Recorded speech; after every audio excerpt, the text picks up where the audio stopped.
So I hope आप लोग IPL के पूरे मैच में रम चुके होंगे। और ये आईपीएल जो है वो 14 फरवरी से स्टार्ट है। आईपीएल मतलब इंटेंस फिल्म्स लीग। और ये पूरा का पूरा जो आईपीएल है यानी इंटेंस फिल्म्स लीग है वो यूपीएससी फिल्म्स 2022 को टारगेट बनाकर हम पूरी की पूरी जो अनअकैडमी की टीम है, जहाँ current affairs, history, geography, environment, ecology, polity, science, economy, IR और सीसैट, ये सारे के सारे पोर्शन को लेकर हम लोग इस प्लेटफॉर्म पर आपके साथ जुड़े हुए हैं। इसके पीछे भी आपने हमारे लगभग 3 वीडियोस ऐसे हैं, लेक्चर हैं जो आपने देख लिए हैं। और ये हमारा फोर्थ लेसन है। तो चलिए दोस्त स्टार्ट करते हैं, बिल्कुल भी टाइम वेस्ट नहीं करते हैं। साइंस एंड टेक का crash course for 2022 lesson number 4। मैं डॉक्टर रवि गिरी आप सबका अनअकैडमी के प्लेटफॉर्म में हार्दिक स्वागत करता हूँ। मेरे बारे में एक छोटा सा इंट्रोडक्शन है। मैंने आईटी दिल्ली से बीएसडी की है और मेरी एक संस्था है that is Purvanchal IAS, where I am taking the classes of face to face classes at Gorakhpur, Uttar Pradesh. I am taking your classes for science tech and environment. And from last 19 years I'm taking your classes और civil services के लिए 1000+ students already got select in this examinations। मेरी 2 किताबें हैं, एक तो science and take और दूसरी मैकग्रा हिल, दूसरी इन्वायरमेंट पर, जो मैकग्रा हिल में पब्लिश होती है। और ये किताबें आपको पढ़नी होती हैं अगर you are interested for civil services as a serious aspirant. Don't miss to read this book. Unacademy पर मेरे जो टेलीग्राम प्रोफाइल है जहाँ पर आपको मेरी सारी की सारी क्लासेस अवेलेबल होती हैं वो आप यहाँ देख सकते हैं। t.me/ravi_upsc_unacademy, यहाँ पर आपको मेरी पीडीएफ अवेलेबल है। जो लेसन मैं आपको ले रहा हूँ उसका पीडीएफ आपको यहाँ मिल जाएगा। अनअकैडमी पे मेरा जो प्रोफाइल है unacademy.com/ravi2010, यहाँ पर आपको मेरी प्लस की क्लासेस मिल जाती हैं। और प्लस के अतिरिक्त आपको मेरी स्पेशली क्लासेस भी मिल जाती हैं। प्लस के कोर्सेज जो होते हैं, इकोनॉमिक सेक्शन जो होते हैं वो पेड होते हैं। स्पेशल क्लासेज जो होती हैं वो निःशुल्क होती है, it is a free of cost. और यहाँ आज मैं 23 फरवरी को आप सबके साथ स्पेशल क्लासेस ले रहा हूँ, दैट इज ऑन 6 PM और 9 PM। It's a free for all of you. और यहाँ आज मैं डिस्कशन करने वाला हूँ डाइजेस्टिव सिस्टम को। तो बिल्कुल आप वहाँ आना ना भूलें and you all people can listen me here. For biology की सेशन में आज हम एनिमल फिजियोलॉजी को स्टार्ट करने वाले हैं और यहाँ पे डाइजेस्टिव सिस्टम शुरू होने वाला है।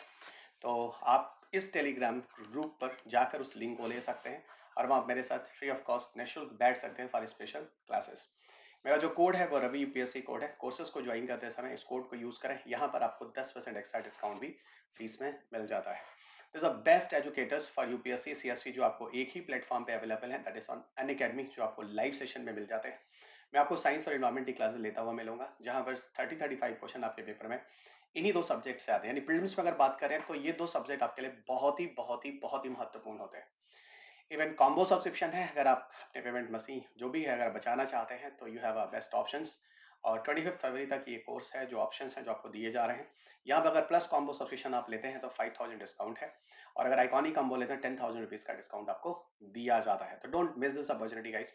और आपको डिस्काउंट लेते समय रवि यूपीएससी कोड को यूज करना होगा इन दिस सब्सक्रिप्शंस। चलिए स्टार्ट करते हैं। क्रैक यूपीएससी, एक बारे में और बात बता दूं कि आपको एक टेस्ट सीरीज की ऑप्शंस भी हैं जो हम आपको दे रहे हैं, यहाँ पे 50% रिबेट आपको मिल जाता है। ये वैलिडिटी आपको आज तक की है, 23 फरवरी, इसे मिस ना करें। यहाँ पर जीएस और सीसैट के मॉक टेस्ट सीरीज आपको दिए जाते हैं। लर्नर परफॉर्मेंस इंडेक्स भी दिया जाता है, जिससे आप अपनी प्रिपरेशन को इवेल्युएट कर सकते हैं, आपका क्या ग्रोथ और डेवलपमेंट चल रहा है। पूरे के पूरे पेपर की डेप्थ एनालिसिस होती है और वीडियो सॉल्यूशंस भी आपको दिए जाते हैं। तो सब्सक्राइब करने के लिए रवि यूपीएससी कोड को यूज करें। सो अनअकैडमी पर अल्ट्रा कम्पैक्ट जो सेशन है वो भी चल रहा है, उसे मिस ना करें। आपकी प्रिपरेशंस के इवैल्यूएशंस के लिए बहुत ज़्यादा ज़रूरी होता है। 27 फरवरी 11 बजे आना ना भूलें। यहाँ पर आपको बहुत सारे स्कॉलरशिप सेटिंग रिवार्ड्स भी दिए जाते हैं। कोर्स को ज्वाइन करने के लिए अब आपको याद हो चुका होगा, रवि यूपीएससी कोड को यूज करना है। चलिए आते हैं हम इस बार लेसन 4 पर, और लेसन 4 पर हम साइंस एंड टेक की बात करने वाले हैं। और यहाँ पर आपको 2 चीजें पहले बता दूं कि जब भी मैं आपको सिलेबस स्टार्ट करता हूँ, टॉपिक स्टार्ट करता हूँ इस क्रैश कोर्स में, सबसे पहले मैं आपको चैप्टर्स के नाम बताता हूँ। और आपके पूरे साइंस में 90% क्वेश्चन सिर्फ इसी 11 चैप्टर्स से होते हैं। आज तक पिछले 5 से 7 सालों में ऐसा ही हुआ है। तो I would like to speak all the name of chapters जो आपको पढ़ना ही पढ़ना है। Science and technology in India, energy, space technology, information communication technology, defence technology, intellectual property rights, AI, robotics and technology, particle physics, biotechnology, health and disease और miscellaneous. So these are the 11 chapter, those are must to follow all of you guys. आगे बढ़ते हैं। आज हम जिस topic को लेके आप सबके साथ बात करने वाला हूं वो है स्पेस टेक्नोलॉजी। और जो मैंने आपको 11 चैप्टर्स बोले हैं, अगर आपने मेरी मैकग्रा-हिल की किताब पढ़ी है, that is a 5th addition book, जो कि टोटली अपडेटेड है, इंग्लिश और हिंदी दोनों ही माध्यम में है, तो आप जानते होंगे कि आपको इसी 11 चैप्टर से बेस्ड जितने भी टॉपिक्स हैं सारे के सारे उस बुक में मिलेंगे। और यहाँ पर आपको पीछे के 11 साल के क्वेश्चन पेपर भी विद डिस्कशन एवरी चैप्टर के साथ वहां पर आपको मिल जाएंगे। Not only prelims, even for the mains examination सारी की सारी चीजें वहां लिखी हैं, तो इस बुक को पढ़ना ना भूलें। आगे बढ़ते हैं। स्पेस टेक्नोलॉजी में हम क्या क्या चीजें हैं जो एक्चुअल में हमें पढ़नी होती हैं अंतरिक्ष तकनीकी में। तो एक तो यहाँ जानना होता है डिफरेंट तरह के इंस्टीट्यूशंस जो इंडिया में स्पेस रिसर्च के लिए काम करते हैं, कितनी तरह की ऑर्बिट है, उनका क्या कंसेप्ट है, जैसे सैटेलाइट्स क्यों अपने ऑर्बिट में नहीं गिर जाते, इस तरह के क्वेश्चंस हैं। जियोस्टेसी जियोसिंक्रोनस क्या होते हैं, सैटेलाइट्स कितनी तरह के हैं, कौन कौन से हैं, क्या क्या नेचर होता है, लॉन्च व्हीकल्स क्या होते हैं, जेट इंजन टेक्नोलॉजी क्या होती है, जीपीएस रीजनल, जीपीएस में बात करने वाले हैं रीजनल और ग्लोबल जीपीएस के बारे में, इंडिया के स्पेस मिशन और बहुत सारे इंटरनेशनल स्पेस मिशन भी है जो आपको यहाँ पर जानना होगा। कोशिश करेंगे यहाँ शॉर्ट में, हम ब्रीफ में इन सारी चीजों को यहाँ कवर करने की, पर ध्यान रखेंगे this is the crash course, this is the crash course. और मैंने इन सारी की सारी चीजों को प्लस पर, आइकॉनिक सब्सक्रिप्शन पर बहुत ही डिटेल में कवर किया है, जो मेरा एक सेशन हो चुका है। ओके, और अभी अभी आपको आज मैंने बोला है कि आज मैं आप लोगों के साथ बायोलॉजी का डाइजेस्टिव सिस्टम आपके साथ निःशुल्क फ्री ऑफ कॉस्ट आपको स्पेशल क्लासेस में अकेडमी में आपको पढ़ा रहा हूँ। भूलेगा नहीं, उसका लिंक जो है आप टेलीग्राम पे जा सकते हैं, जो मैंने अभी आपको शेयर किया है। So let us start. आज हम यहाँ पर इंस्टीट्यूशन पे बात करने वाले हैं, इंस्टीट्यूशन के बारे में बात करने वाले हैं। इंस्टीट्यूशन में हम लोग सबसे पहले बात करेंगे कहानी की शुरुआत। एक्चुअल में होता क्या है, 1962 में जवाहरलाल नेहरू प्राइम मिनिस्टर होते हैं और वो विक्रम साराभाई जी को बुलाते हैं। ओके, डॉक्टर विक्रम साराभाई आते हैं। विक्रम साराभाई की अध्यक्षता में उनके अंतर्गत एक कमेटी बनाई जाती है। उस कमेटी का रिकमेंडेशन आता है और उसी रिकमेंडेशन के बेस पे 1969 में इसरो फॉर्म होता है। 1969 में इसरो बॉर्न होता है, इसे ध्यान रखेंगे। 1969 में इसरो आता है और इसरो को यानी कि दिन होता है 15 अगस्त 1969। ये डेट याद रखिएगा, स्वर्णिम अक्षरों में है, ये याद रखिएगा। भारत में 15 अगस्त 1969 को इसरो लाया जाता है। 1972 में क्या होता है, सरकार एक सेपरेट डिपार्टमेंट लाती है, डिपार्टमेंट ऑफ स्पेस 1972 में, और इसरो को उसके अंदर ला दिया जाता है डिपार्टमेंट ऑफ स्पेस के अंतर्गत। और आज इसरो जो है वो डिपार्टमेंट ऑफ स्पेस के अंतर्गत ही काम करता है। आपको पता है इस इसरो के अगर हम बात करें तो बहुत सारे रीजनल सेंटर्स हैं, और डॉस के ऊपर कौन है, प्राइम मिनिस्टर ऑफिस। तो यानी हमने बोला प्राइम मिनिस्टर ऑफिस, उसके बाद डिपार्टमेंट ऑफ स्पेस, उसके बाद इसरो, और इसरो के बाद उसके बहुत सारे रीजनल सेंटर जहां पर डिफरेंट तरह के डेवलपमेंट होते हैं। ओके, रीजनल सेंटर क्षेत्रीय केंद्र जहां पर विभिन्न प्रकार के डेवलपमेंट होते हैं। अब अगर इनके रीजनल सेंटर्स की हम बात करें, जैसे एक है जिसका नाम है आईसैक। ओके, ये आईसैक का पूरा नाम है इसरो सैटेलाइट एप्लीकेशन सेंटर। इसका पूरा नाम है इसरो सैटेलाइट एप्लीकेशन सेंटर। फिर से बोलता हूँ, इसका पूरा नाम है ISRO satellite application centre. ISRO satellite application centre जो है वो है बेंगलुरु में, एप्लीकेशन सेंटर जो है वो है बेंगलुरु में। और इसका पूरा का पूरा काम है क्या, जो भी सैटेलाइट्स हैं, जो भी भारत के सैटेलाइट्स हैं, उनका डेवलपमेंट यहीं होता है। ठीक है, बेंगलुरु में है इसरो सैटेलाइट एप्लीकेशन सेंटर। यहाँ पर इंडिया के सैटेलाइट्स बनते हैं, जैसे आपने सुना होगा इंडिया के रिमोट सेंसिंग बन रहे हैं, इंडिया के कार्टोसैट बन रहे हैं, इंडिया के अभी चंद्रयान मंगलयान बन रहे हैं। तो भारत के अंदर से जो सैटेलाइट्स का डेवलपमेंट होता है दोस्त, वो आईसैक इसरो सैटेलाइट एप्लीकेशन सेंटर से ही होता है। दूसरा, अगर हम बात करें वीएसएससी के बारे में, तो आप ऐसे काफी स्टूडेंट जानते होंगे Vikram Sarabhai space centre. Vikram Sarabhai space centre जो है वो तिरुवनंतपुरम में है, और यहाँ पर एक्चुअल में इंडिया के लॉन्च व्हीकल बनते हैं। लॉन्च व्हीकल वही होते हैं जिनकी मदद से हम किसी सैटेलाइट को भेजते हैं, यहाँ पर इंडिया के लॉन्च व्हीकल बनते हैं। तीसरा जो एक इंपॉर्टेंट है जिसको हम कहते हैं एसडीएससी, आप में से काफी स्टूडेंट जानते होंगे। SDSC Satish Dhawan space centre, जो कि श्रीहरिकोटा में है, आंध्र प्रदेश में है।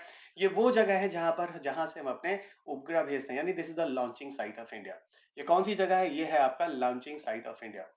ये है आपकी launching site of India. India के अंदर से जो हम उपग्रह भेजते हैं वो कहां से भेजते हैं दोस्त, इंडिया के अंदर से जो हम उपग्रह भेजते हैं वो सतीश धवन से भेजते हैं, that is a Satish Dhawan space centre. So Satish Dhawan space centre Bharat का लॉन्चिंग साइट है, इसको ध्यान रखिएगा।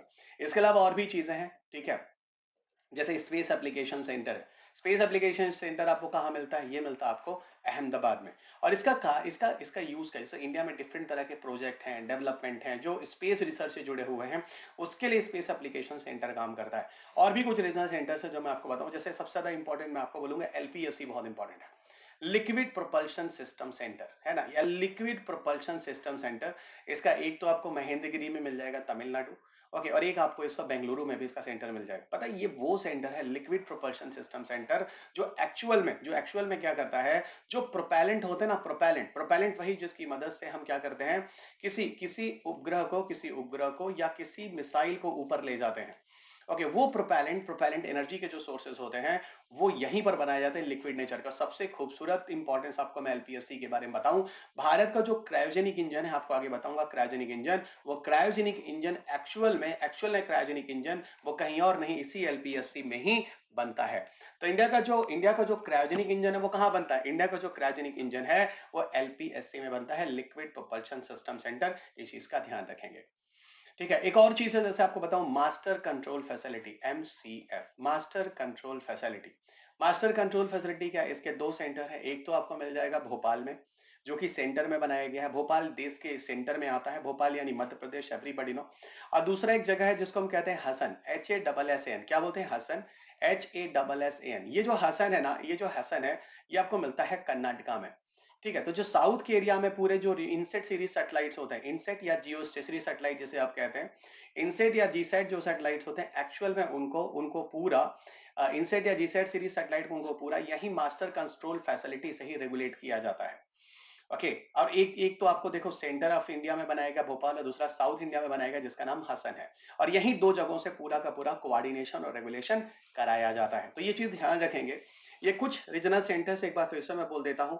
पहला ISAT, ISRO satellite application centre, Bengaluru. Okay, Bengaluru, Karnataka, यहाँ पर देश के सैटेलाइट बनाए जाते हैं। विक्रम साराभाई स्पेस सेंटर, तिरुवनंतपुरम, जहां से इंडिया के लॉन्च व्हीकल बनते हैं। जैसे आप SLV, PSLV, ASLV, GSLV सारे नाम सुनते हैं ना, वो यही बनते हैं। सतीश धवन स्पेस सेंटर, यहाँ से इंडिया के अंदर से सैटेलाइट भेजे जाते हैं। सतीश धवन, इसको पहले जमाने में शार के नाम से भी जानते थे, श्री हरिकोटा रेंज के नाम से जानते थे, SHAR, लेकिन बाद में इसका नाम सतीश धवन के नाम पर रख दिया गया, Satish Dhawan space centre. Space application centre जो अहमदाबाद में है, ये डिफरेंट तरह के प्रोजेक्ट से जुड़े काम करता है भारत में, डिफरेंट तरह के प्रोजेक्ट से जुड़े काम करता है भारत में। वहीं दूसरी तरफ अगर हम क्रायोजेनिक इंजन की बात, इससे एक और सेंटर है LPSC, liquid propulsion system centre, ये महेंद्रगिरी में है, महेंद्रगिरी तमिलनाडु के एरिया में, जहां पर इंडिया के लिक्विड नेचर के प्रोपेलेंट जो हम किसी मिसाइल में या सैटेलाइट्स में लगाते हैं उसका निर्माण कार्य यही होता है। और यही एलपीएससी है जहां पर आज भारत का क्रायोजेनिक इंजन भी बनता है, जिसके बारे में हम लोग आगे बात करेंगे, जो जीएसएलवी लॉन्च व्हीकल के अंदर लगाए जाते हैं।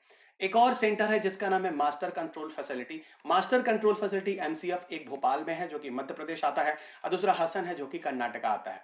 भोपाल सेंटर में बनाया गया, इसलिए बनाया गया जहां से पूरे भारत के जो इनसेट सीरीज सैटेलाइट्स उनको उनका पूरा कंट्रोल रेगुलेशन किया जा सके। और हसन साउथ इंडिया की तरफ बनाया गया, इसके पीछे कारण यह था कि नीचे की तरफ जो इंडिया की तरफ जो साउथ की तरफ के उधर के सैटेलाइट्स के इंक्लिनेशन को वहां से मैनेज किया जाए। ये है आपका कुछ इंस्टीट्यूशनल सेटअप जहां पे मुझे आपसे बात करनी थी। ठीक है, तो मुझे नहीं लगता कि यहाँ पर आपको कोई दिक्कत होने वाली है, और किसी भी तरह का इंस्टीट्यूशन में लेकर कोई क्वेश्चन आने वाला है तो मैंने उसको शुरुआत से लेकर आपको बहुत ही स्मार्ट तरीके से यहाँ पर चीजों को कम से कम में ज्यादा से ज्यादा करा दिया है। अब आगे आपको लिए चलता हूं दोस्त, जरा समझिएगा। जब भी हम स्पेस टेक्नोलॉजी की बात करते हैं, कुछ कुछ टर्म्स होते हैं जिनको पहले जानना होगा। जैसे मैंने बोला कि आप सैटेलाइट समझते हैं, फिर मैंने पूछा अच्छा ये बताओ तुम लोग शटल समझते हो, है ना, दूसरा मैंने बोला शटल समझते हो। फिर मैंने कहा अच्छा ये बताओ स्पेस क्राफ्ट समझते हो, ठीक है, स्पेस क्राफ्ट समझते हो। कहने के लिए तो दोनों सारी बहुत छोटी छोटी चीजें। फिर मैंने कहा अच्छा ये बताओ लॉन्च व्हीकल जानते हो, समझिएगा दोस्त, लॉन्च व्हीकल जानते हो। फिर मैंने कहा अच्छा छोड़ो लॉन्च व्हीकल जानते हो, नहीं जानते हो, रॉकेट जानते हो, रॉकेट। फिर मैंने कहा अच्छा एक बात बताओ मिसाइल जानते हो, मिसाइल। अब आप कहोगे सर एक एक चीज आप पूछते गए और लिखते चले गए। बिल्कुल पूछता गया, मैं लिखता गया, क्योंकि मैं ये जानता हूं दोस्त, आप विश्वास नहीं करोगे, मैं अपनी क्लास में भी 19 साल हो गए पढ़ाते पढ़ाते, ठीक है, मैंने बच्चों से पूछा ये बताओ कि तुम लोग सैटेलाइट शटल स्पेसक्राफ्ट में डिफरेंस बता सकते हो। आप विश्वास नहीं करोगे, 99% से ज्यादा स्टूडेंट ऐसे हैं जो या तो बोलते हैं तो गलत बोलते हैं, ज्यादातर वो साइंस वाले बैकग्राउंड से सोचते हैं बहुत इंटेलिजेंट है, बेसिक कॉन्सेप्ट पता नहीं है। और नॉन साइंस वाले बैकग्राउंड के जो बच्चे होते हैं उनको वही समझ में आ जाता है कि साइंस वाले भी किसी लायक नहीं है, भले इंजीनियरिंग कर लिए हैं कुछ लिए हैं, लेकिन बेसिक प्रॉब्लम की अभी भी दिक्कत है। इसीलिए आपको विश्वास नहीं होगा, मुझे पता है, लेकिन मैं आपको बता दूं, जो मेरी प्लस की क्लासेस चली उसमें साइंस के बच्चे भी बहुत खुश हुए हैं कि सर हम लोगों ने बीटेक कर लिया, क्या क्या पढ़ डाला सर, है ना, और इतने बेसिक तरीके से कभी किसी ने ये नहीं समझाया कि सर जीनोम होता क्या है। सब बोले कि ये सम ऑफ ऑल द जीन है, सब बोले इतना बेस पे है, लेकिन हमको समझ में पहली बार आया कि एक्चुअल में जीनोम होता क्या है। घबराइए नहीं, मैं आपको इसीलिए कह रहा हूं कि आज स्पेशल क्लास जो है भूलिएगा नहीं, आ जाइए। आपका पूरा साइंस एनवायरनमेंट आप टेंशन हमको छोड़ दीजिए, हमारे ऊपर छोड़ दीजिए। जो 19 साल का अनुभव है वो मैं आपको खुद दिखा दूंगा, ठीक है। फिलहाल वो आपको क्रैश कोर्स में ही समझ में आ गया कि हम लोग यहाँ सीधे काम की बात करते हैं, नो बकवास। ना तो मैं आपका नाम लेता हूँ, ठीक है, क्योंकि आपका नाम मैं तब लेना पसंद करूंगा जब आपका सिलेक्शन हो जाए, क्योंकि आपका नाम लेने से कोई फायदा है नहीं। यूट्यूब पे होता क्या, 4 बच्चों का नाम ले लो, बच्चा खुश, उसी अपनी दुनिया मस्त हो गया, अरे सर ने हमारा नाम ले लिया। अरे फालतू बात क्यों परेशान हो, सीधा सीधा काम की बात करो, सिलेक्शन लो और निकलो यहाँ से, ठीक है। अब समझिएगा, यहाँ पर थोड़ा सा ध्यान दीजिएगा।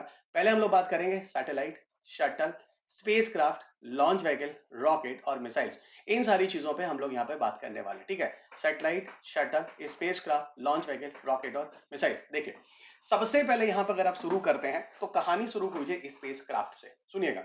सबसे पहले हम लोग यहाँ पर बात करने वाले हैं स्पेस क्राफ्ट से। देखिए स्पेसक्राफ्ट होता क्या है, वो सारे के सारे ऑब्जेक्ट, समझिएगा समझिएगा, वो सारे के सारे ऑब्जेक्ट, वो सारे के सारे ऑब्जेक्ट, वो सारी चीजें, वो सारे के सारे ऑब्जेक्ट जो हम स्पेस में भेजते हैं, ध्यान रखिएगा, वो सारे के सारे ऑब्जेक्ट जो हम स्पेस में भेजते हैं सबको स्पेसक्राफ्ट कहते हैं। तो सर मतलब अंतरिक्ष में जितनी भी चीजें जाती हैं, स्पेस में जितनी चीजें जाती हैं, सबके सब स्पेसक्राफ्ट है। बहुत बढ़िया, जैसे हम समझा रहे हैं वैसे समझिएगा। स्पेस में हर चीज जो जाती है सब एक तरह से स्पेसक्राफ्ट ही है, ठीक है। यानी स्पेस में जाने वो ऑब्जेक्ट जो इस those object we send in the space, ध्यान रखिएगा, those object we send in the space that is called as a spacecraft. Space में जो भी ऑब्जेक्ट जाता है वो क्या है, वो एक तरह से स्पेसक्राफ्ट है, पहला ध्यान रखिएगा। अब आप बोलोगे सर ऐसे कैसे, अभी हम सब बताते हैं, आप टेंशन न लो, हम आपको फिर बता रहे हैं ना, हम जीरो लेवल से उठाए हैं, ठीक है। हम ये मान के पढ़ा रहे हैं कि आप में से किसी को कुछ नहीं आता, ठीक है, भले आप अपने आप को बहुत इंटेलिजेंट समझते हैं, लेकिन अब यहीं पे पढ़ा रहे हैं आपको कुछ नहीं आता, और यहीं से आप भी मान लीजिए जब टीचर कह रहा है तो मान लीजिए वहीं शुरू कीजिए, आपको कुछ नहीं आता, एकदम दिमाग को एकदम प्लेन शीट रखिए और हमको पेंटिंग करने दीजिए उस पर, ठीक है, ठीक है। तो स्पेसक्राफ्ट वो ऑब्जेक्ट जो हम स्पेस में भेजते हैं सबके सब स्पेसक्राफ्ट। देखिए सैटेलाइट स्पेस में भेजते हैं, बहुत बढ़िया, स्पेसक्राफ्ट है। शटल स्पेस में भेजते हैं, बहुत बढ़िया, स्पेसक्राफ्ट है। तो सर आप ये कह रहे हैं कि सैटेलाइट और शटल जो है ये स्पेसक्राफ्ट के ही उदाहरण है? हाँ, स्पेसक्राफ्ट को आप अंतरिक्षयान बोल लीजिए, इसको आप क्या बोल लीजिए, अंतरिक्षयान बोल लीजिए। तो अंतरिक्षयान जो हो गया वो क्या हो गया, वो स्पेसक्राफ्ट हो गया। और उपग्रह क्या है, सैटेलाइट को हिंदी में क्या बोलते हैं, उपग्रह। शटल को हिंदी में क्या बोलते हैं, शटल। तो उपग्रह और शटल जो होते हैं दोस्त, ये एक तरह के अंतरिक्षयान के ही उदाहरण हैं। आप देखिए सैटेलाइट भी अंतरिक्ष में जाता है और शटल भी अंतरिक्ष में जाता है। अब हम आपसे एक बात पूछते हैं, पहले बताओ अंतरिक्ष क्या है, हमको ये बताओ अंतरिक्ष क्या है। अंतरिक्ष किसको माना जाए, पहले मैंने क्वेश्चन पूछा अंतरिक्ष किसको माना जाए, तो हम अंतरिक्ष किसको मानेंगे, सबसे पहले मेरे क्वेश्चन का आंसर दीजिए, अंतरिक्ष किसको मानेंगे। एक बात बताओ, हम लोग जो एरोप्लेन में जाते हैं तो क्या हम अंतरिक्ष में होते हैं? देखिए काफी लोग सोच रहे हैं कि सर ये बात तो सही है कि सर ऐसा तो नहीं कि सर हम एरोप्लेन में जाते हैं तो बोला जाता हम अंतरिक्ष हो गया है, कभी सुने होगी। अब जैसे अभी अभी मेरी क्लास है ना, 27 को मैं बेंगलोर जाने वाला हूँ, ठीक है, 27 को मेरी फेस टू फेस क्लास है बेंगलोर में। तो आप मुझे बताओ कि हम एरोप्लेन से अगर जा रहे हैं तो हम क्या बोले, अंतरिक्ष होके आए हैं। सोचो सोचो सोचो, रटना नहीं है, रटना नहीं है, पढ़ाई में बहुत मजा है, बहुत मजा है। प्रॉब्लम क्या, आप इसको टफ बना दिए हैं पढ़ाई को। पढ़ाई में बहुत मजा, देखिए हमें कितना मजा आता है, 10 से पढ़ाता हूँ फिर भी बोर नहीं होता हूँ। अनअकैडमी पे खूब क्लासेस ले रहा हूँ, खूब क्लासेस, बहुत मजा आ रहा है। देखिएगा मैंने सिर्फ आपसे पूछा है बताओ अंतरिक्ष की, अब हम आपको समझा रहे हैं। देखो अंतरिक्ष का क्या मतलब होता है, अब यहाँ पर एक ऑफिशियल है, एक शब्द मैं लिखता हूँ जरा समझना, जिसका नाम है कार्बन लाइन। काफी बच्चे मेरे पीडीएफ को ढूंढ रहे हैं कि सर वो आपका पीडीएफ क्या है। अरे भैया मेरे पीडीएफ में कुछ है ही नहीं, जो क्रैश कोर्स में चला उसमें कुछ है ही नहीं। क्यों? क्योंकि हम लाकर यहाँ लिख कर पीपीटी लेके नहीं पढ़ा रहे हैं, हम यहाँ खुद लिख लिख के स्क्रीन पे आपको समझा रहे हैं। तो यहाँ पर पीपीटी पढ़ने की जरूरत नहीं है, ठीक है। चलिएगा हम थोड़ा ओरिजिनल काम करते हैं, आपके साथ साथ बोलते हैं, कॉपी पेन उठाकर साथ साथ लिखते रहिए, नोट्स बनाते रहिए, ठीक है। एक फीलिंग होना चाहिए कि फेस टू फेस चल रहा है, ऐसा ना हो कि बस हम आए हैं पीपीटी बोले हैं और चले गए। इसी तरह से हम थोड़ा अपने अपना, हर किसी का पढ़ाने का स्टाइल होता है, ठीक है, ये भी कोई बात नहीं है। हमसे एकदम बढ़िया ऐसे फीलिंग कीजिए कि हम आपको सामने बैठ के पढ़ा रहे हैं, एकदम सुन रहे हैं आप, ठीक है। अच्छा अब हम यहीं पे बात करते हैं कार्बन लाइन के बारे में। कार्बन लाइन के बारे में, भाई कार्बन लाइन है क्या। देखिए अगर कार्बन लाइन की बात करें तो पृथ्वी की सतह से 100 किलोमीटर की ऊंचाई पर इस रेखा को माना गया है। पृथ्वी के सरफेस से लगभग 100 किलोमीटर की हाइट पर कार्बन लाइन डिसाइड किया कि एक कार्बन लाइन है। समझ गए, फिर मैं कह रहा हूं पृथ्वी की सतह से 100 किलोमीटर की हाइट पर क्या है, ये कार्बन लाइन है। अब कार्बन लाइन के ऊपर अगर आप जाते हैं तो याद रखिएगा आप अंतरिक्ष में हैं। अब देखिए हम आपको एक शब्द बता रहे हैं, कंसेप्ट बता रहे हैं। ओके सर, तो आज समझ में आया कि अगर पृथ्वी की सतह से, फिर मैं कह रहा हूं फ्रॉम द सरफेस ऑफ अर्थ, कुछ लोग ये कहेंगे सर समुद्र की तली से, नहीं भाई। कुछ बोलेंगे हिमालय की पेक से, नहीं भाई। हम क्या कह रहे हैं, फ्रॉम अर्थ सरफेस। अगेन हम I repeat, I am writing here from the earth surface. From the earth surface, from the earth surface, मैं साफ साफ लिख रहा हूं, फ्रॉम द अर्थ सरफेस। तो पृथ्वी की सतह से, पृथ्वी की सतह से 100 किलोमीटर के बियॉन्ड, पृथ्वी की सतह से 100 किलोमीटर के बियॉन्ड सारा का सारा अंतरिक्ष है, याद रखिएगा। और ये नाम अपने जहन में उतार लीजिएगा, क्या बोले हैं हम, कार्बन लाइन। तो सर इसका मतलब ये कहना चाह रहे हैं कि जो अंतरिक्षयान है, स्पेसक्राफ्ट होते हैं, वो अंतरिक्ष में जाते हैं, इसका मतलब है वो कार्बन रेखा के ऊपर हैं। बहुत बढ़िया, अब आप अंतरिक्ष तकनीकी हमसे बढ़ रहे हैं, डॉक्टर रवि अग्रणी से समझ लीजिए, ठीक है। अभी तक अब हुआ हुआ किए हैं, ठीक है, हुआ हुआ नहीं होता है दोस्त। हर साइंस टेक में भी एक ऑर्डर है। पहले आप इस अंतर वो पढ़िए, एनर्जी पढ़िए, उसके बाद स्पेस पढ़िए, एक ऑर्डर है। इसे थोड़ी ना कि कुछ भी उठाइए शुरू कर दीजिए, प्रॉब्लम यही है, ठीक है। फिर अंत में ही कहिएगा क्वेश्चन ऐसा आ गया कि हमको पता ही नहीं चला, सब करंट अफेयर से आ गया। यही प्रॉब्लम है, आप लोग इस सब्जेक्ट को बदनाम कर रखे हैं। अब आइए हम आपको और चीजें समझाते हैं। सबसे पहले हम आपको बताने वाले हैं कि सैटेलाइट क्या होता है और शटल क्या होता है, इन दोनों का डिफरेंस। तो एक तरफ हम आपको सैटेलाइट बताने जा रहे हैं, एक तरफ हम आपको शटल बताने जा रहे हैं। तो चलिए अब यहीं से जैसे हम हटेंगे, ये पूरा का पूरा हट जाएगा। हम तो साथ इसीलिए हम कह रहे हैं नोट साफ साफ बनाइए, छूट जाए तो वीडियो को पॉज करके साथ साथ लिख लीजिए, ठीक है।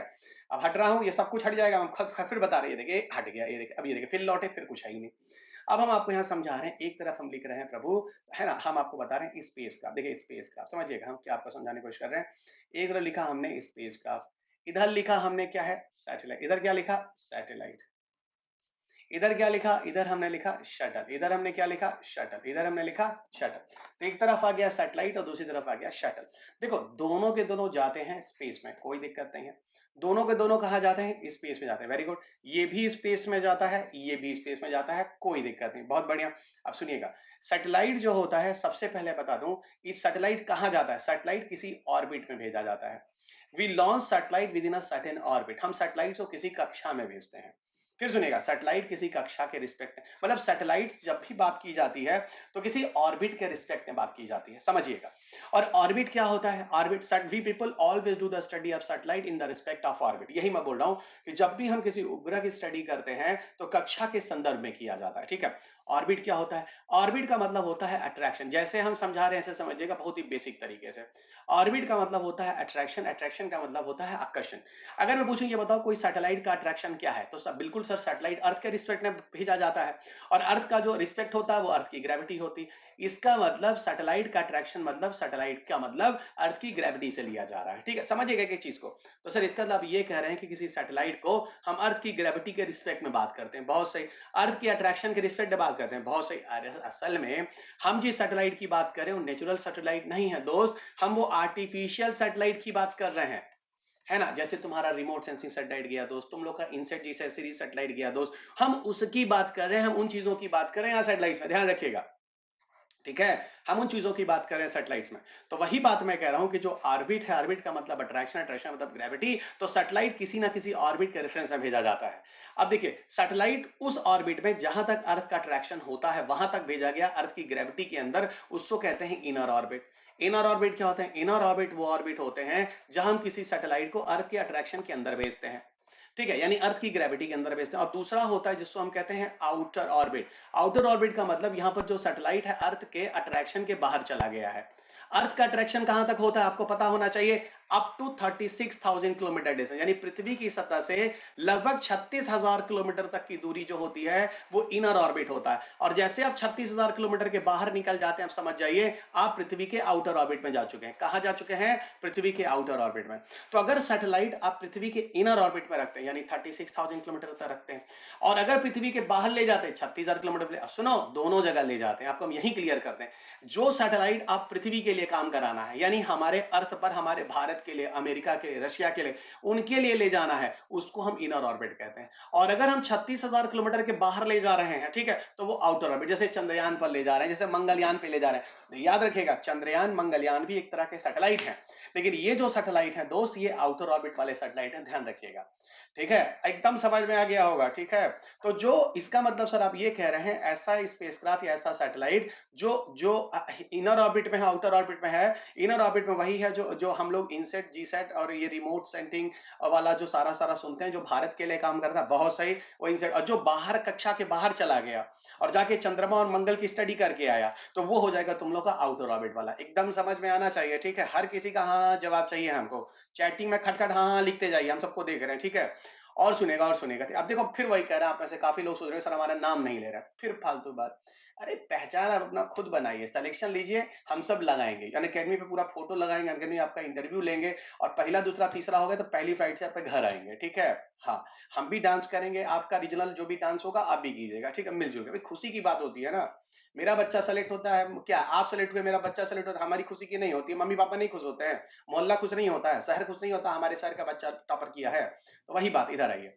सैटेलाइट, दूसरी चीज सुनिएगा, सैटेलाइट जो होते हैं एक बार जहां भेज दिए वहां से लौट के नहीं आते। यस, तो सर आप ये कहना चाह रहे हैं कि सैटेलाइट नॉट रीयूजेबल, बहुत बढ़िया बच्चों आप समझ गए हैं, सैटेलाइट पुनः प्रयोजित नहीं होता है, नॉट रीयूजेबल होता है। तो सर इसका मतलब सैटेलाइट पे से कोई इंसान नहीं जाएगा, बहुत सही। अब आप देखिए चीजों को पकड़ने लगे हैं। एस्ट्रोनॉट्स या कॉस्मोनॉट्स कभी सैटेलाइट से नहीं जाते हैं। देखिए हम दो नाम लिख रहे हैं, एक नाम लिखे हैं एस्ट्रोनॉट, आप नाम सुने होंगे एस्ट्रोनॉट, और दूसरा नाम हम आपको लिख रहे हैं जिसको हम कहते हैं कॉस्मोनॉट, कॉस्मोनॉट है ना, कॉस्मोनॉट, COSMO, ठीक है, COSMO, कॉस्मोनॉट। और एक और नाम सुने होंगे व्योमनॉट, सुने हो व्योमनॉट तुम लोग, बिल्कुल सुने होंगे, नहीं सुने होंगे तो बता रहा हूँ गला घोट दूंगा मैं, ठीक है, व्योमनॉट नहीं सुने हो।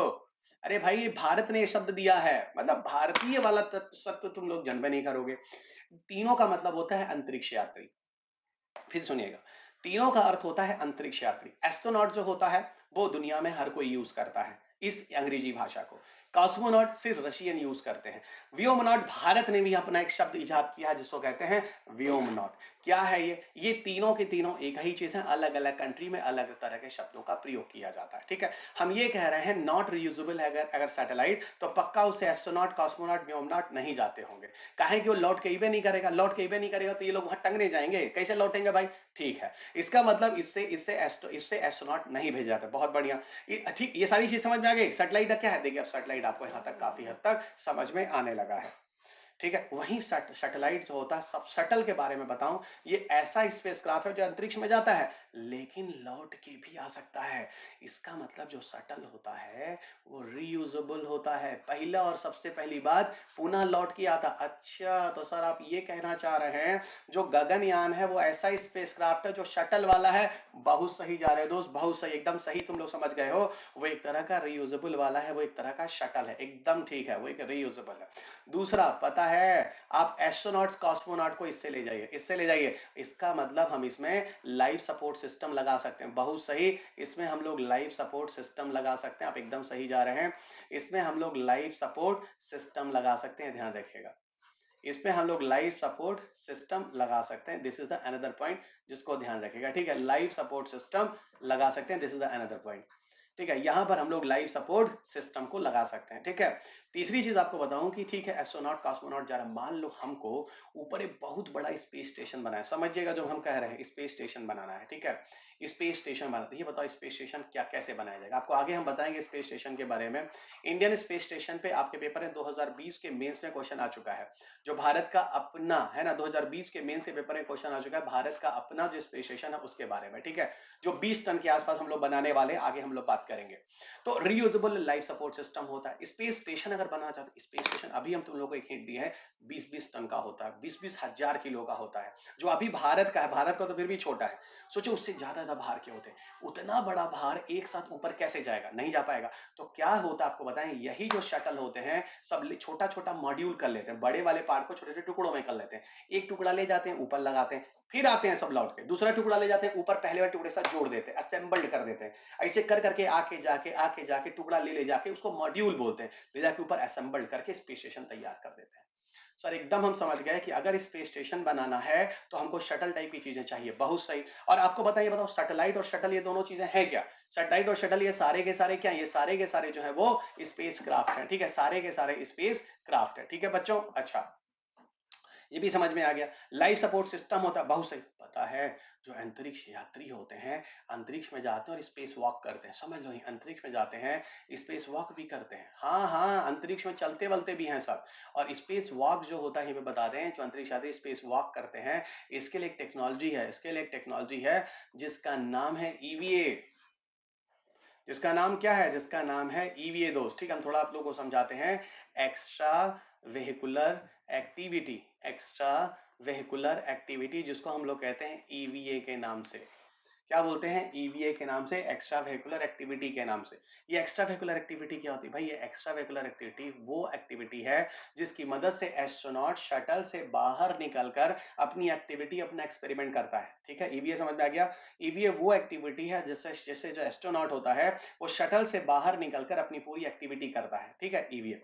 और यहीं पर आपको एक चीज बता दूं, ईवीए दो तरह के होते हैं, देखिएगा। एक एक जिसको हम कहते हैं टेथर्ड ईवीए, जो हम लिख रहे हैं ध्यान रखिएगा, एक जिसको हम कहते हैं टेथर्ड ईवीए, TETHERED, है ना। एक हम बोलते हैं टेथर्ड ईवीए। ठीक है, फिर मैं बोल रहा हूं, एक हम बोलते हैं टेथर्ड ईवीए। ठीक है, तो एक हो गया tethered EVA, everybody clear, tethered EVA. और दूसरा होता है कुछ नहीं, टेथर्ड के पहले अन लगा दो, यू और एन, और पूरा नाम रिपीट कर दो, टेथर्ड और अनटेथर्ड। टेथर्ड में क्या होता है, टेथर्ड में जो होता है ईवीए, इसमें बॉडी जो होती है शटल से जुड़ी होती है। जैसे मान लो ये एक शटल है, जैसे मान लो ये एक शटल है, समझिएगा, ये मान लो एक शटल है। ठीक है, इस शटल से एस्ट्रोनॉट्स की बॉडी एक ट्यूब नुमा स्ट्रक्चर से जुड़ी होती है। ये एक शटल है, ये एस्ट्रोनॉट है जो एक ट्यूब नुमा बॉडी से जुड़ा हुआ, ट्यूब नुमा स्ट्रक्चर से जुड़ा हुआ है। ये ट्यूब नुमा जो पार्ट है इससे जुड़ा होता है एस्ट्रोनॉट की बॉडी। ठीक है, इसको हम बोलते हैं टेथर टीबी। क्या बोलते हैं, टेथर टीबी। और अगर यहीं पर इंडिपेंडेंट हो जाए एस्ट्रोनॉट, यहीं अलग हो जाए और वहां पर घूम घूम के अपनी एक्टिविटी करे, उसको हम कहते हैं अनटेथर ईवी। ठीक है, अब अनटेथर्ड ईवी ऐसे समझ लो, जैसे मान लो ये कोई मदर की बॉडी है, माँ की बॉडी है, और ये कोई बच्चा है। और माँ की बॉडी से जो बच्चा होता है एक प्लेसेंटा से जुड़ा होता है, जानते हो अम्बिलिकल कार्ड, प्लेसेंटा, वही नाल जिसको तुम लोग बोलते हो। एग्जैक्टली दोस्त, टेथर डीवीए में कुछ ऐसा ही होता है। एस्ट्रोनॉट जो होता है वो शटल से जुड़ा होता है, और जितना लंबा उसका ट्यूब होगा उतना दूर तक एस्ट्रोनॉट अपनी एक्टिविटी करेगा, उसका एस्ट्रोनॉट लौट कर अपने शटल के अंदर चलाएगा। इस तरह का जो ईवीए होता है वो टेथर डीवीए का ध्यान रखेगा। और अनटेथर डीवीए में कुछ नहीं है, यहाँ पर जो एस्ट्रोनॉट होता है पूरी तरह से शटल से बाहर चला जाता है, एक छोटा सा डिवाइस होता है उससे लेके अपना घूमता टहलता रहता है, फिर अपना काम होने का अंदर चलाता है, उसके बाद पीछे ऑक्सीजन सिलेंडर होता है। इस तरह की चीजों को हम अनटेथर डीवीए कहते हैं। ठीक है, अगर आप लोग ग्रेविटी पिक्चर देखे हो, ध्यान दीजिएगा, अगर आप लोग ग्रेविटी पिक्चर देखे होंगे तो आप अच्छे तरह से जानते हैं हम आपको क्या बताना चाहते हैं। ग्रेविटी पिक्चर में सारी चीजें आपको समझाई गई हैं दोस्त, ध्यान रखिएगा, ग्रेविटी पिक्चर में सारी चीजें आपको समझाई गई हैं। ग्रेविटी पिक्चर में जो लेडी होती है, जो अंत में देखो उसका शटर वटर डैमेज हो जाता है किसी कारण से, अगर आपने पिक्चर देखा है तो अच्छी तरह से समझते हैं। उसमें बेचारी क्या करती है वहां पर आपको बताएं। ठीक है, वो शटल से ही वहां पर टहल रही होती है उस जगह पे। ठीक है, अब आपको समझ में आ गया शटल के बारे में। शटल रीयूजेबल होता है, शटल में लाइफ सपोर्ट सिस्टम होता है, शटल के साथ ईवीए या स्पेस वॉक भी हो सकता है। ईवीए अब स्पेस वॉक दो तरह के होते हैं, एक टेथर्ड होता है, एक अनटेथर्ड होता है। टेथर्ड में जो बॉडी होती है शटल से जुड़ी होती है, वैसे ही जैसे कि कोई बच्चा और माँ के साथ जुड़ा होता है प्लेसेंटा से। अनटेथर्ड ईवीए में बॉडी जो होती है पूरी तरह से मुक्त होती है, उसका कोई लेना देना नहीं है। ठीक है, उसी तरह वो बॉडी मुक्त होकर अपना कार्य को करती है, ये भी ध्यान रखिएगा। ठीक है, ये भी ध्यान रखिएगा। और आगे आपको लिए चलते हैं। ठीक है, तो अब हमने आपको क्या बता दिया, तीन चीजें मैंने आपको बता दी। कौन कौन सी चीजें बता दी, इधर देखिएगा। फिर देखिए, हमने यहाँ पर जो डिस्कशन किया था उसमें हमने सैटेलाइट के बारे में बात किया, कर लिया, सबको समझ में आ गया, हाँ हाँ बोलते रहिए। दूसरा हम लोगों ने शटल के बारे में बात कर लिया, कर लिया, ये भी समझ में आ गया। तीसरा मैंने बोला, बोलो देखो देखो, दोनों के दोनों जो होते हैं वो हैं क्या, दोनों के दोनों जो वो हैं क्या, स्पेस क्राफ्ट हैं। अब हम यहाँ पर बात करने वाले हैं, देखो अभी तीन चीजें और रह गई। लॉन्च व्हीकल रह गया है जिसको हम लोग प्रक्षेपण कहते हैं, दूसरा रॉकेट रह गया है। ठीक है, रॉकेट रॉकेट ही कहलाता है। और तीसरा मिसाइल रह गया जिसे हम लोग प्रक्षेपास्त्र कहते हैं। तो ये तीन चीजें और खत्म करते हैं इस लेक्चर में, जो कि बहुत ज्यादा जरूरी है। ठीक है, देखिए ऐसा होता है, रॉकेट एक्चुअल में होता क्या है। कुछ लोग कहीं कहीं पर लॉन्च व्हीकल को ही रॉकेट भी कह दिया जाता है, समझिएगा, लॉन्च व्हीकल को ही रॉकेट भी कह दिया जाता है। लेकिन एक्चुअल में हम अगर कोई पूछे कि सर आप लॉन्च व्हीकल रॉकेट को डिफरेंशिएट कैसे करें, फिर हम कह रहे हैं कि काफी जगहों पर, क्या हर जगह पर आपको लॉन्च व्हीकल और रॉकेट एक ही तरह कहते हुए सुनेंगे, वो भी हम आपको क्लियर कर देते हैं, लेकिन थोड़ा सा हम आपको डिफरेंशिएशन करना चाहते हैं। देखिए, रॉकेट एक तरह का मोटर है या एक तरह का इंजन है, ऐसे समझिए जैसे हम आपको बता रहे हैं।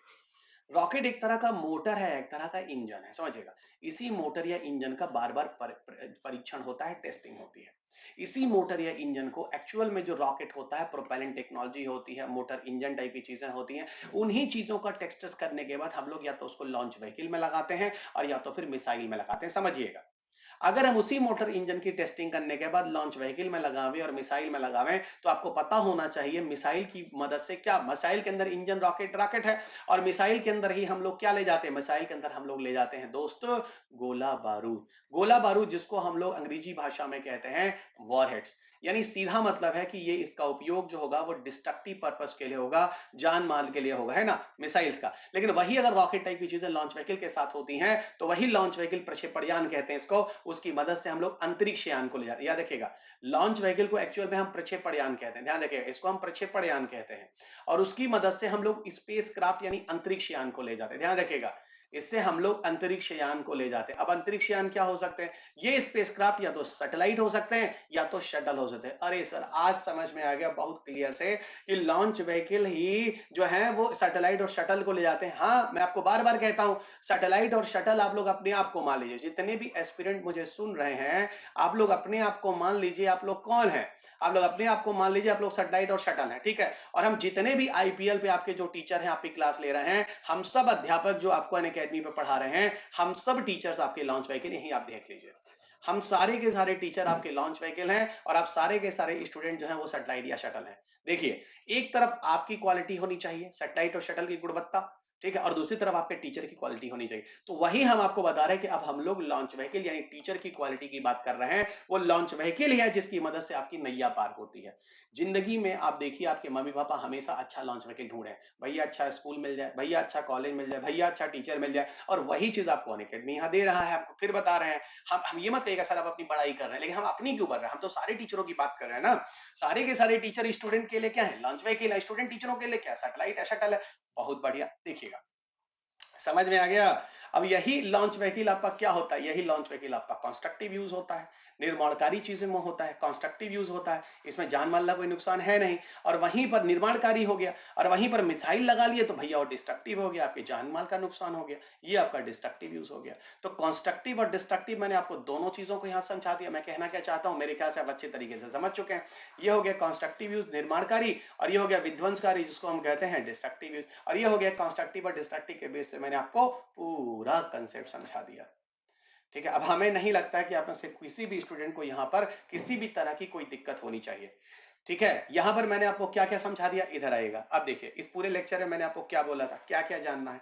यहाँ हमको जानना है इंस्टीट्यूशनल सेटअप के बारे में, हम आपको इंस्टीट्यूशन सेटअप के बारे में पूरा बता दिए शॉर्ट में जो भी हो सकता था।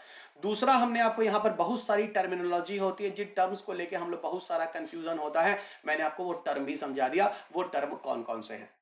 ठीक है, वो टर्म कौन कौन से। अब यहां पर आपको किसी भी तरह की कोई दिक्कत नहीं होनी चाहिए। ठीक है, यहां पर मैंने आपको समझा। अब अगला कंसेप्ट है, हम लोग बात करने वाले हैं ऑर्बिट्स के बारे में। ऑर्बिट्स के बारे में अभी मैंने आपसे कहा कि जब हम किसी सैटेलाइट को भेजते हैं, तो सैटेलाइट को कहां भेजते हैं, सैटेलाइट को हम किसी ऑर्बिट में भेजते हैं। हम किसी सैटेलाइट को कहां भेजते हैं, हम किसी सैटेलाइट को ऑर्बिट में भेजते हैं, और उसी ऑर्बिट में जाकर सैटेलाइट अपने काम को करता है। अगर मैं पूछूं, ये बताओ, कोई सैटेलाइट जो होता है अपने ऑर्बिट में जो रहता है, वहां पर क्यों रहता है, अर्थ के सरफेस पे क्यों नहीं गिर जाता। 2011 में इस क्वेश्चन को यूपीएससी ने पूछा, why satellite not fall down to the surface of earth. तो उसके पीछे कहीं ना कहीं एक कारण था, जहां पर एक ऑर्बिटल स्पीड होती है, वो ऑर्बिटल स्पीड जो होती है उस जगह पर सैटेलाइट को रखने के लिए जरूरी होती है, जिसकी वजह से सैटेलाइट नहीं गिरता। ठीक है, जैसे मान लीजिए कि मैं यहाँ पर एक अर्थ पे खड़ा हूँ, मान लीजिए एक अर्थ पे खड़ा हूँ, और मेरे हाथ में आप एक बॉल दे दीजिए, एक बॉल दे दीजिए। मैं उस बॉल को जब एक स्पीड में फेंकता हूँ, तो कुछ समय तक बॉल सीधी जाती है, सीधी जाती है, सीधी जाती है, अर्थ पे गिर जाती है। लेकिन मुझे तो बॉल को और सीधा ले जाना है ना। कुछ ना कीजिए, आप बॉल को ज्यादा स्पीड से फेंक दीजिए। मान लीजिए मैं 50 किलोमीटर की हाइट हूँ, समझिएगा, मैं सब समझाने को, मान लो 50 किलोमीटर की हाइट पे हूँ, ठीक है, और मैं एक बॉल को थ्रो किया, तो जब बॉल को कम स्पीड से फेंका, बॉल धीरे थोड़ी देर तक सीधी गई, फिर गिर गई। अगर मैं बॉल की स्पीड को और बढ़ा दूं, मान लो 3 किलोमीटर पर सेकंड पे भेजें, 3 किलोमीटर पर सेकंड पे भेजें, ठीक है, और वही मान लो स्पीड को हम 3 किलोमीटर पर सेकंड पे, बॉल थोड़ी देर तक सीधी गई, फिर गिर गई।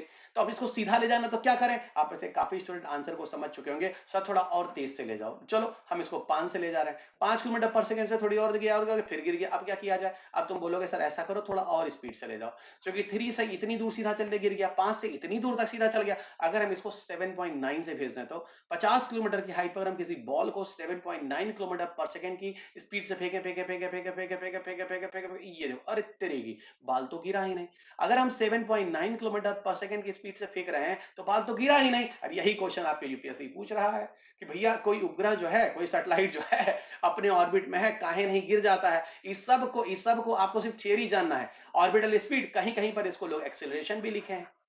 क्योंकि एक्सीलरेशन इसलिए लिखे हैं क्योंकि स्पीड की वैल्यू कहीं ना कहीं तेज कहीं ना कहीं कम हो रही होती है, एक एवरेज स्पीड हो जाती है तो ऑर्बिटल स्पीड कहलाता है। और सुनो यही हम तुम लोग को एक बात बता दें, तो इस तरह के क्वेश्चन अगर आपके पास 11-12 में फिजिक्स की किताब आती थी, सी एस सी वर्मा जी की, ठीक है, एस सी वर्मा जी की, हम लोग भी वो किताब पढ़े थे अपने जमाने, बहुत पॉपुलर है। अब तो S C Verma sir is no more, ठीक है, उनसे पर मिलने का मौका भी मिला था हमको, ठीक है, आई टी में थे हम। तो एस सी वर्मा सर जो है, आए थे, वो है ना, आए थे ऐसी वर्मा सर। आज भी देखो जो आईआईटी मेडिकल की तैयारी करते हैं सब 11-12 में, बहुत बढ़िया, उनमें उसमें उन्होंने उनका पूरा का पूरा derivation equation v is equal to r omega, omega is equal to 2 pi n r is equal to this one ohm r square something करके पूरा का पूरा इक्वेशन और डेरिवेशन लिखा है, जिसके बेसिस पर ये क्वेश्चन इस तरह के न्यूमेरिकल लगाते हैं। लेकिन हम लोग के पेपर में यूपीएससी में न्यूमेरिकल नहीं लगाना है दोस्त, सिर्फ ऑर्बिटल स्पीड और एक्सेलरेशन टाइप के शब्दों को याद रखिए। 2011 का पीटी का पेपर है, पता नहीं आप ये पेपर देखे हैं कि नहीं देखे।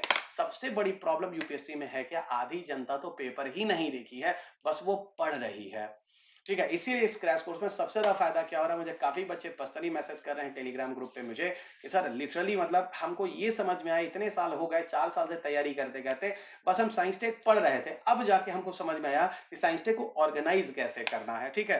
तो चलिए आज के लेक्चर में इतना ही। अब हम अगले लेक्चर में आपको टाइप्स ऑफ ऑर्बिट, सैटेलाइट और लॉन्च व्हीकल के बारे में डिटेल में बताते हैं। तो थैंक यू एवरीबॉडी, अपना ख्याल रखिएगा और आगे सुनते सुनते जाइए, ठीक है। जाए नहीं, रुक जाइए, जाना नहीं है, अभी सुनिएगा। अन अकेडमी पर जो मेरी क्लास है उसका जो पीडीएफ है आपको यहाँ मिल जाता है। फिर मैं कह रहा हूँ आज लाइव सेशन है, छोड़िएगा नहीं, 6 बजे और 9 बजे, आज 2 घंटे में 2.5 घंटे में आपको 2 सेशन, 1.5 घंटे का 1.5 घंटे ऐसा लेने वाला हूँ, आप सबका बायोलॉजी हो जाएगा।